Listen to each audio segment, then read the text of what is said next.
Olá, a paz a todos. Vamos à leitura de um versículo da palavra de Deus para a reflexão. Encontramos na Epístola de Tiago, no capítulo 4, o versículo de número 7. Assim está escrito: Sujeitai-vos, pois, a Deus, resisti ao diabo, e ele fugirá de vós. Esse o texto em que vamos refletir, falando sobre as ciladas de Satanás e como resisti-la. Nós entendemos que o próprio Jesus foi também tentado por Satanás de várias maneiras, a fim de ceder e não cumprir o propósito divino que lhe estava estabelecido. Por ocasião do seu nascimento, foi perseguido para a morte. No ato da tentação, foi instigado pelo diabo para ceder. Jesus o venceu com a palavra de Deus. Quando ele estava seguindo para a cruz, o adversário utilizou-se de Pedro, dizendo que nunca aquilo haveria de acontecer a Cristo. E o Senhor se volta e diz: para trás de mim, Satanás. Quando Jesus está na cruz do Calvário, o adversário utiliza-se de alguém e diz: se tu és o Cristo, desce da cruz, salva-te a ti mesmo e também a nós. Isto era a indução do inimigo para desviar Jesus da cruz. Quando Jesus profetizou sobre a sua igreja, ele disse: edificarei a minha igreja, e as portas do inferno não prevalecerão contra ela. Esta igreja, edificada por Jesus, ela enfrentaria por este mundo afora estas portas do inferno, que são alimentadas por Satanás e os seus anjos para tentar impedir, barrar e bloquear o avanço da obra de Deus aqui na terra. O próprio apóstolo Tiago disse que nós precisamos resistir ao diabo. Mas para isto é primeiro necessário nos sujeitarmos a Deus. E assim fazendo, resisti-lo. Ele, quando resistido, diz Tiago, ele fugirá de vós. O apóstolo Pedro deixou registrado na sua primeira epístola, no capítulo 5 e o versículo 8, o seguinte: sede sóbrios, vigiai, porque o diabo, vosso adversário, anda em derredor, bramando como leão, buscando a quem possa tragar. Assim também, o apóstolo Paulo, quando escreveu à igreja da cidade de Corinto, ele tinha uma preocupação com aqueles irmãos no cuidado que teve para com eles. 2 Coríntios, capítulo 11. Mas temo que, assim como a serpente enganou a Eva com a sua astúcia, assim também sejam de alguma sorte corrompidos os vossos sentidos e se apartem da simplicidade que há em Cristo. Por outro lado, ele disse que nós não devemos, de maneira nenhuma, ignorar os ardis de Satanás. Ele é ardiloso, ele é cruel, ele é violento. E diz a palavra: não ignoramos os seus ardis. E a Escritura nos afirma que ele pode até se transformar ou transfigurar-se em anjo de luz, em mensageiros da justiça, quando na verdade não são. Por isso entendemos que Satanás, ele tem planos e estratégias contra a igreja do Senhor Jesus Cristo, no sentido de procurar impedir, corrompê-la, intimidá-la e não permitir que ela cumpra o seu papel estabelecido por Jesus aqui na terra. O objetivo dele em criar estes planos e estratégias é obter vantagens sobre a nossa vida. Daí a razão pela qual tanto Paulo quanto Tiago, quanto o próprio Jesus nos orientou à oração, a resistir a Satanás, a sujeitar-nos a Deus e a não ignorarmos os seus ardis, para que ele não ganhe terreno e consiga espaço na nossa vida para nos corromper e nos desviar do caminho estabelecido pelo Senhor. Então, nós não devemos ignorar estes planos e estratégias que ele tem para dificultar e impedir a caminhada da igreja aqui na terra. Ele tentou fazer isto com Paulo, quando usando aquela moça com espírito de adivinho, dizendo que eles eram homens de Deus, usados pelo Senhor para falar palavras de salvação. No entanto, era um espírito diabólico para enganar, seduzir e ganhar terreno. Paulo, com discernimento, repreendeu aquele espírito e aquela jovem foi liberta. Então, Satanás, primeiro ponto, ele tem esses planos e estratégias e procura de várias formas persuadir, enganar, induzir-nos a erro e a desobediência diante do Senhor. Segundo, Satanás também lança dúvidas sobre a segurança da salvação. Por isso, há necessidade de que cada cristão tenha a certeza absoluta da salvação com base na palavra de Deus e na experiência pessoal, porque é exatamente aí onde o adversário vai lançar dúvidas e a pessoa em dúvida a respeito da segurança da salvação, ela pode ser induzida e deixar-se levar pelo maligno. E, portanto, nós já sabemos qual é o intento dele em fazer isto, em gerar dúvidas, como ele fez com Eva. O Senhor Deus disse: de todas as árvores do jardim poderás comer dela livremente, mas da árvore que está da ciência do bem e do mal, dessa não deveriam comer. Ele disse: certamente, todas as árvores podereis comer. E ele então induziu a erro a Eva. Então a sedução, porque os seus ardis, os seus desígnios, ele procura fazer assim com cada um de nós também. Então há necessidade de que estejamos vigilantes, prudentes e convictos da palavra de Deus sobre a nossa vida para resistir a Satanás e ele fugir de nós. Mas observamos também que ele sugere, quando ele não consegue o intento de um lado, ele procura do outro.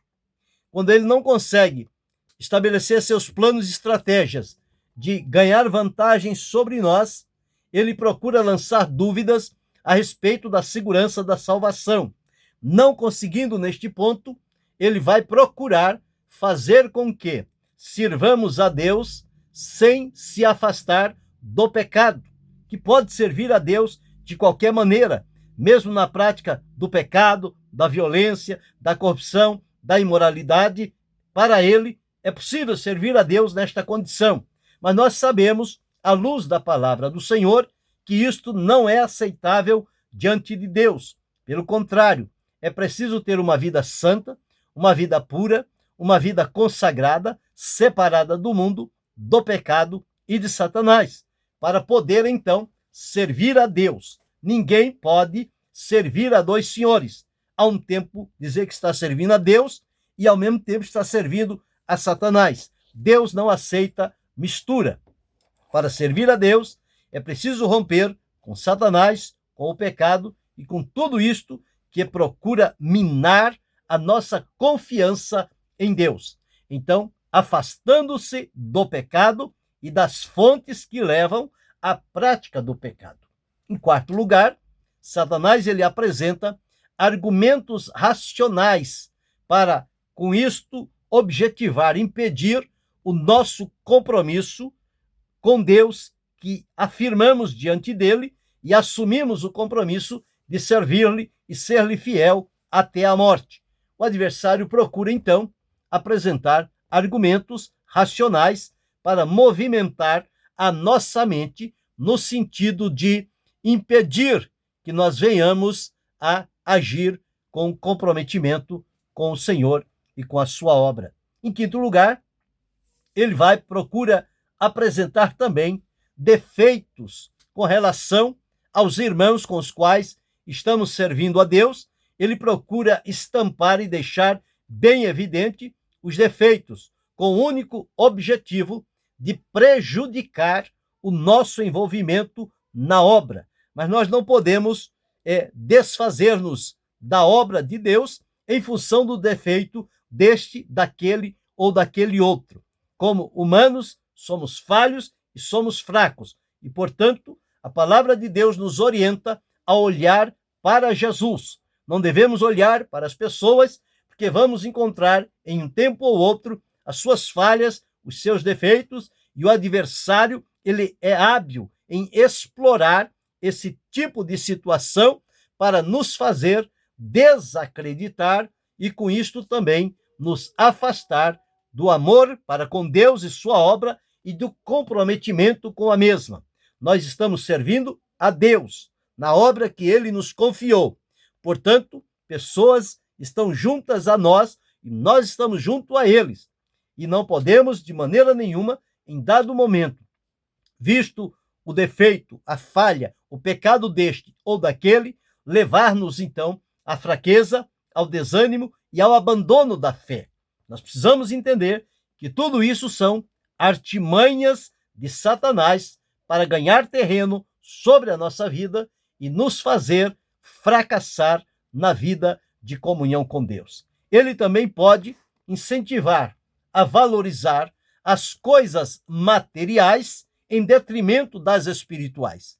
E há pessoas que se deixam levar por isso, ao invés de buscar as coisas espirituais, como a palavra de Deus afirma: se já ressuscitaste com Cristo, buscai as coisas que são de cima, onde Cristo está sentado à destra de Deus. Pensai nas coisas que são de cima e não nas que são da terra.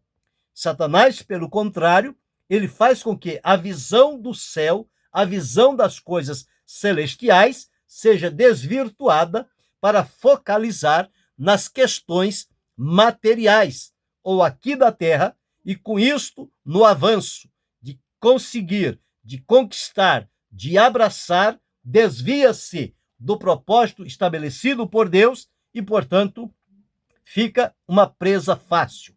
Também ele levanta falsos mestres e falsos enganadores, que com seus ensinos maléficos e corrompidos procuram nos levar a abandonar a fé que uma vez foi dada aos santos. Portanto, precisamos atentar para o que Tiago deixou escrito, dizendo: sujeitai-vos, pois, a Deus, resisti ao diabo e ele fugirá de vós. Somente assim, conforme Jesus o venceu com a palavra de Deus, é que nós também poderemos resistir e vencer a Satanás com a palavra de Deus, salvaguardando a nossa vida com Deus, o propósito estabelecido, a segurança da salvação, estando longe do pecado e suas fontes e procurando servir a Deus com a integridade da nossa vida e nos apresentar diante do Senhor com um coração de adorador, para servi-lo e glorificá-lo em todo o tempo. Não nos deixar levar e ser enlaçado por Satanás com as suas ciladas. E como vencer as ciladas que ele coloca diante de nós? A palavra de Deus, ela nos oferece 5 segredos pelos quais nós podemos, então, resistir a Satanás e não permitir que ele ganhe terreno sobre a nossa vida. Primeiro, nós não devemos ignorar ou desprezar as suas estratégias. Ele é um estrategista. Tenhamos cuidado e busquemos em Deus o discernimento para compreender as suas ações e então resisti-lo em nome do Senhor. Segundo, nós precisamos descansar no poder que há no sangue de Jesus. Só através do sangue é que somos purificados e libertos, e o adversário não tem poder sobre a nossa vida. Conta-se que na ocasião em que Martinho Lutero estava sendo interrogado sobre a maneira como ele tinha defendido a justificação pela fé, o adversário apresentou-se diante dele, acusando-o de pecados praticados. Ele age desta forma, ele age na covardia, e diz que ele apresentou uma lista com vários pecados, e outra e mais outra, e disse: olha, você cometeu todas estas coisas, como você pode agora dizer que está mudado, está transformado. Lutero se volta para ele e diz: com verdade, eu cometi todos esses tipos de pecados. Mas você esqueceu de uma coisa: colocar por cima deles que o sangue de Jesus Cristo, seu Filho, nos purifica de todo pecado. Portanto, pecado perdoado é pecado vencido. Não tem mais nenhuma utilidade, porque o sangue de Jesus nos purificou de todo e qualquer pecado. Mas podemos também nos revestir das armas espirituais, que é a palavra de Deus e a oração. Nossas armas não são carnais, mas são espirituais em Deus, para enfrentar e vencer.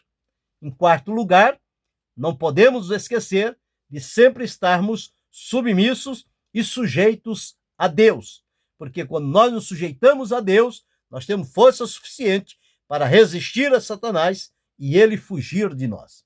E quinto, devemos nos ocupar no serviço do Senhor, sem olhar as induções que o adversário procura colocar no objetivo de nos enfraquecer, desanimar e fazer desistir da caminhada em que estamos servindo ao Senhor. Portanto, aqui encontramos estes elementos necessários para que possamos reconhecer as ciladas de Satanás e resisti-lo em nome do Senhor. Assim fazendo, nos manteremos no caminho diante da presença do Senhor nosso Deus. Você tem identificado as ciladas de Satanás? Você tem resistido? Ou você tem aberto espaço para ele cirandar com a sua vida? Então tenhamos cuidado, reflitamos sobre este ponto e analisemos como está a nossa vida. Não abramos brecha para que o adversário ganhe terreno sobre nós, mas sujeitemo-nos a Deus e resistamos a ele, e ele fugirá de nós. Querendo Deus, amanhã retornaremos.